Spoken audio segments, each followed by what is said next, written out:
Dear learners, you are most welcome to my lecture number 3.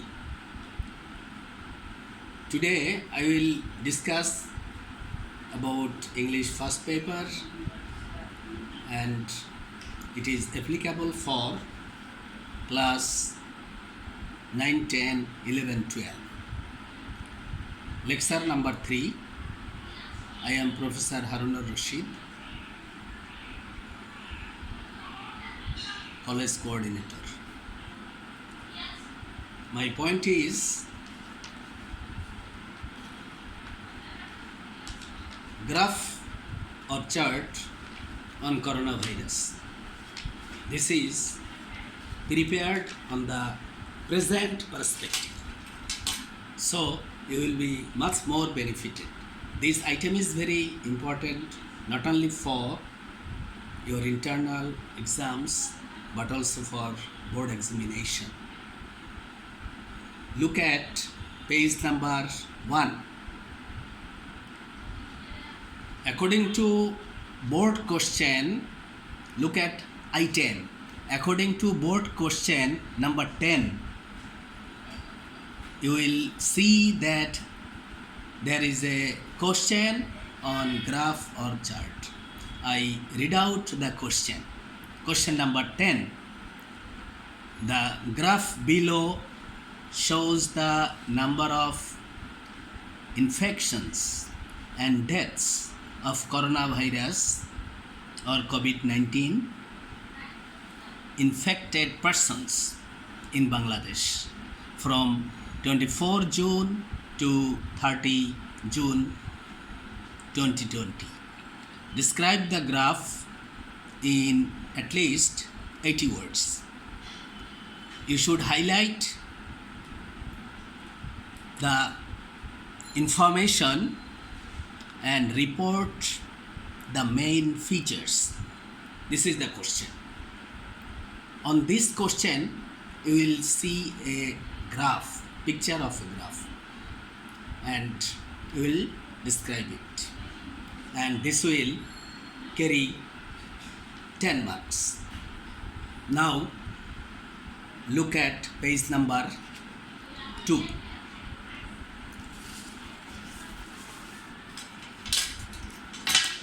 This graph chart, actually I have told you that it is prepared on the current affairs.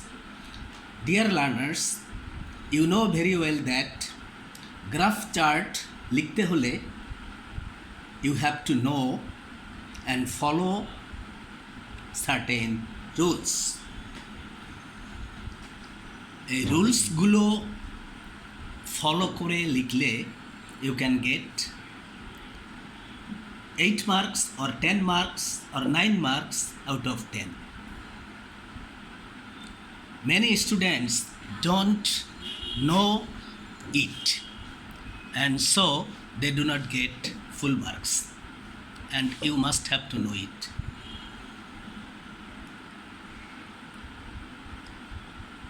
চার্টের কিছু মৌলিক দিক নিয়ে আমরা আলোচনা করব. So my today's lecture is very important. Anyway, now we will see different segments. In order to, we will go to page number 3. Different segments. The graph chart এর বর্ণনা দিতে হলে তোমাদেরকে কতগুলো ধাপ জানতে হবে. And what are the segments? একটা গ্রাফ চার্ট লিখতে হলে বা রিপোর্ট অ্যানালাইসিস করতে হলে 3টি অংশ থাকে. সেই অংশ অনুসারে তোমাকে বর্ণনা দিতে হবে. Number 1, topic sentence, you have to understand it. Number 2, supporting sentences, and number 3, concluding sentence. এই ধাপগুলো অনুসরণ করে রিপোর্ট লিখলে অবশ্যই মানসম্মত লেখা হবে এবং ভালো নম্বর পাওয়া যাবে. Now, what is topic sentence? Dear learners, listen to me carefully. You can write down what do you mean by topic sentence. গ্রাফটি কোন বিষয়ের উপরে লিখতে হবে টপিক সেন্টেন্সের মাধ্যমে তা তুলে ধরতে হবে। তবে একই শব্দ বারবার ব্যবহার না করাই ভালো। So you can easily understand, সহজেই বুঝতে পারছো যে গ্রাফটি কিসের উপরে লিখতে হবে। একটা বা দুইটা সেন্টেন্সের মাধ্যমে টোটাল ধারণাটা তোমাকে তুলে ধরতে হবে। Second point is supporting sentences. এই সেন্টেন্সগুলোর সাহায্যে গ্রাফটি বর্ণনা করতে হবে। গ্রাফটিতে যে পয়েন্টসগুলো উল্লেখ থাকবে ধারাবাহিকভাবে তার ধারাবাহিকতা রক্ষা করে যৌক্তিকভাবে একটা বর্ণনা করতে হবে। Then concluding sentence, this is also very important. Concluding সেন্টেন্সে কী লিখতে হবে, একটি বা দুইটি সেন্টেন্সের ব্যবহার করে সম্পূর্ণ গ্রাফটি সম্পর্কে একটি স্পষ্ট ধারণা দিয়ে উপসংহার লিখতে হবে। এই সেগমেন্টসগুলো ফলো করে লিখলে অবশ্যই you will get good marks. Graph বা চার্ট লিখতে গিয়া তুমি কিছু কিছু ফ্রেজ বা ওয়ার্ডস ব্যবহার করতে পারো। আমরা সেগুলো পেজ নাম্বার 4-এ দেখাচ্ছি। So we want to go to page number 3.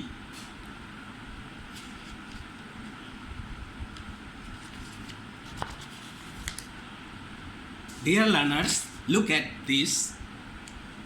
We need to know these phrases for graph analysis. The গ্রাফের অ্যানালাইসিস অর্থাৎ বর্ণনাটা তুমি কিভাবে দিবে সেজন্য এই শব্দগুলো তোমাকে জানতে হবে।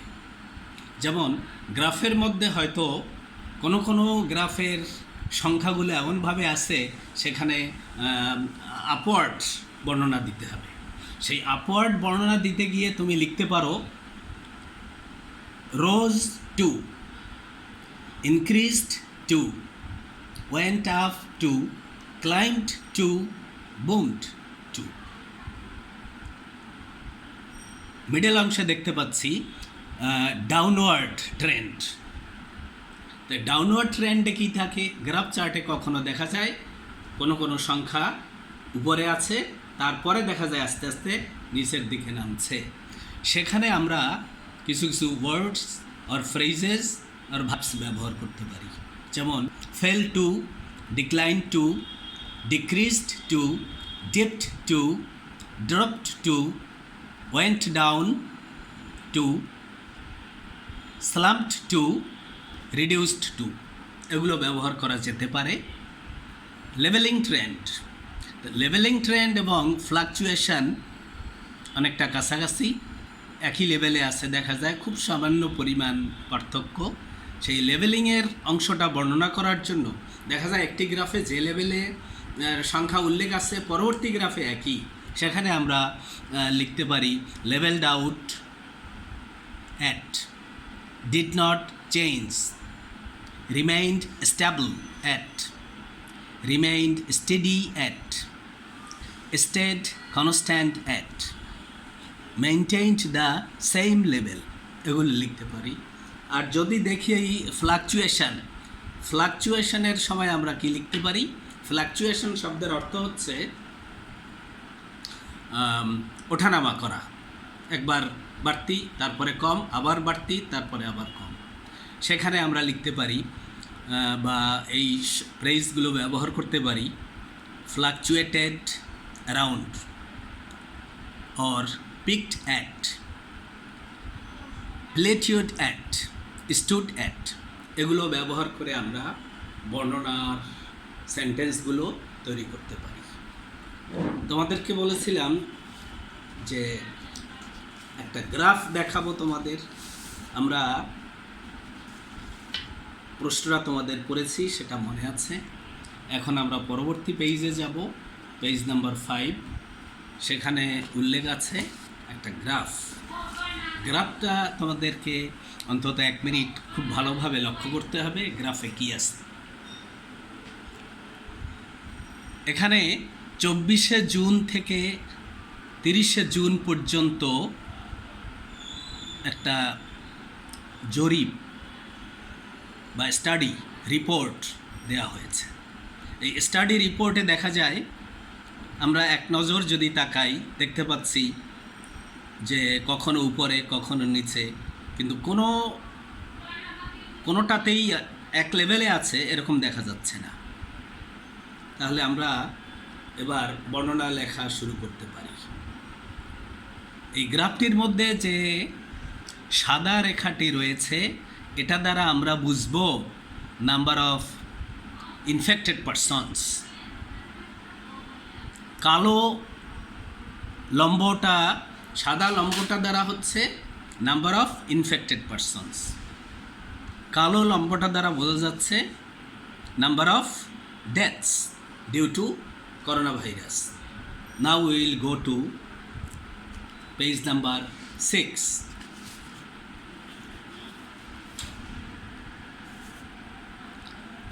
হেয়ার, এখানে আমরা সরাসরি প্রশ্নের যে উত্তর লিখতে শুরু করব। এতক্ষণ আমরা আলোচনা করেছিলাম যে গ্রাফটি লিখতে গিয়া আমরা কি কি জিনিস ফলো করব। গ্রাফের ধাপ থাকে, সেই ধাপগুলো সম্পর্কে আমরা জেনেছি। এবার লেখা শুরু করে দেব। Answer: Here the graph embodies the result of a study conducted on the infections of coronavirus COVID-19 and deaths of the infected persons in Bangladesh. The COVID-19 pandemic is a part of the worldwide pandemic of coronavirus. এটা সারা বিশ্বব্যাপী একটা মহামারী, pandemic অর্থাৎ মহামারী। The virus was confirmed to have spread to Bangladesh in March 2020. 2020 সালের March মাসে বাংলাদেশে প্রথম এই করোনা ভাইরাসটা নিশ্চিত করা হয়, কনফার্ম করা হয়।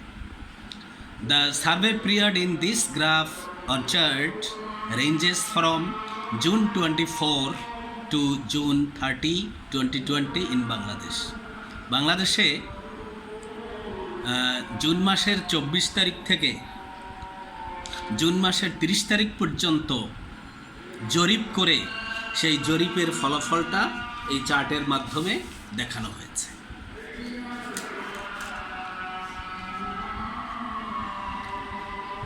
The survey during this 7 days, এই 7 দিনে যে সার্ভেটা হলো, শোজ আমাদেরকে দেখাচ্ছে that the number of infections and deaths of individuals are fluctuating, এটা ওঠানামা করছে ডে বাই ডে, দিনের পর দিন।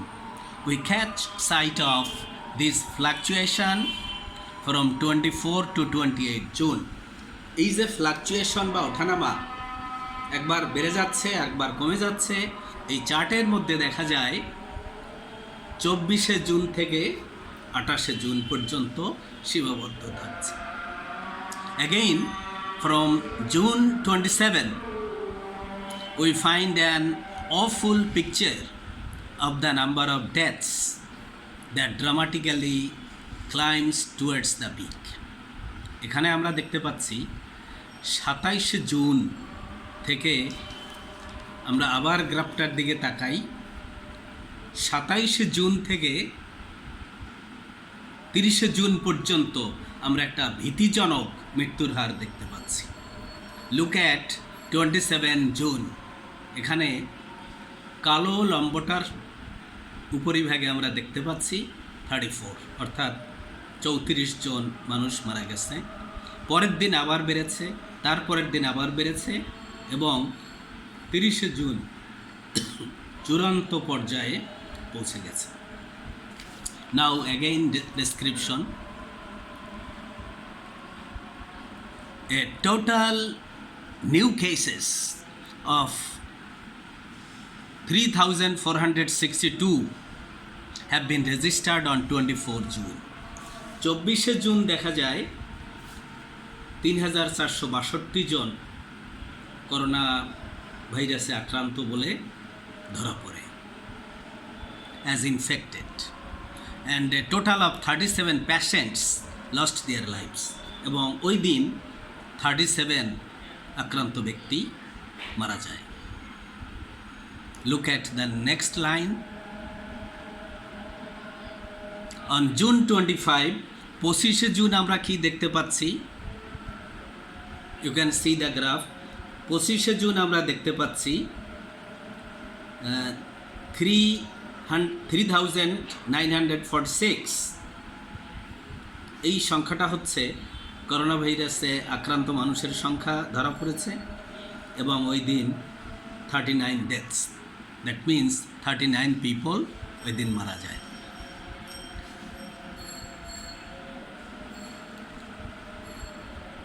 On June 25, another 3,946 new cases have been detected, and the number of deaths rose to 39. আগের দিনের চেয়ে বেড়েছে। From June 26 থেকে to June 27, we see the number of infections and death records are in gradual declension. আস্তে আস্তে কমে যাচ্ছে। Declaration মানে হ্রাস পাওয়া, কমতেছে। The figure is 3,868 and death record is 40. পরের দিন and 3,504, death record 34 respectively in 2 consecutive days.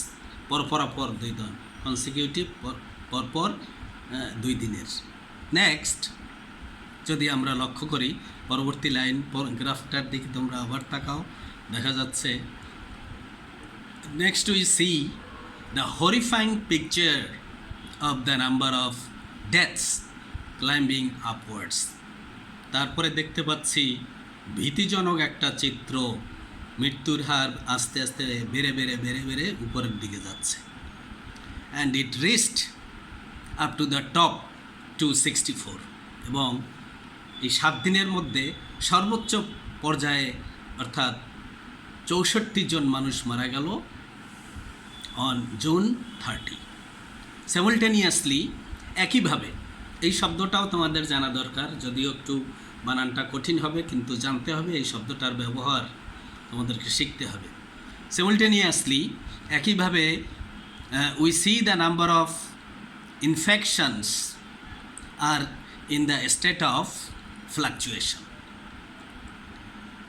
আক্রান্ত ব্যক্তিদের সংখ্যাও কিন্তু ফ্লাকচুয়েশন মানে কখনো বেড়েছে কখনো কমেছে।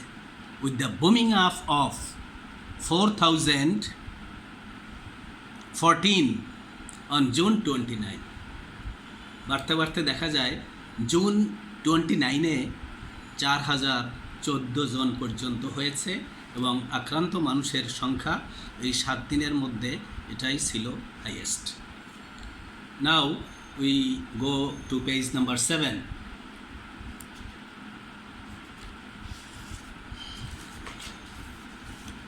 এখন আমরা একটা অ্যানালাইসিস করে দেখব যে টোটাল গ্রাফটার মধ্যে কি আছে। By analysing the graph we can say that the highest record of infections is 4,014 on 29 June. সবচেয়ে বেশি আক্রান্ত হয়েছে 4,014 জন 29শে জুন। While the lowest record is 3,504, এবং আক্রান্ত সবচেয়ে কম 3,504 জন 27 জুন। সিমিলারলি, একইভাবে, সিমিলারলি এই শব্দটাও তোমাদের মনে রাখতে হবে। একইভাবে দেখা যায় সবচেয়ে বেশি মৃত্যু হয়েছে 64 30শে জুন, and the lowest decline to the figure is 34 on 27 June. এবং সবচেয়ে কম মৃত্যু হলো কোন দিন এই 7 দিনের মধ্যে? 27 জুন, সেটা 34 জন। এবার কনক্লুডিং সেন্টেন্স, উপসংহারে আমরা কি লিখব?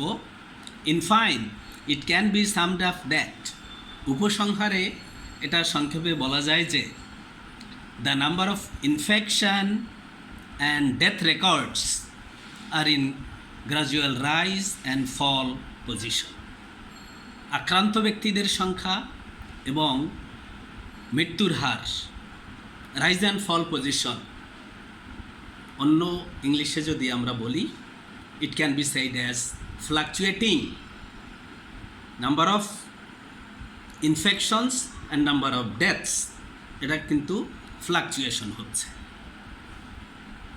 No figure on both sides, তার মানে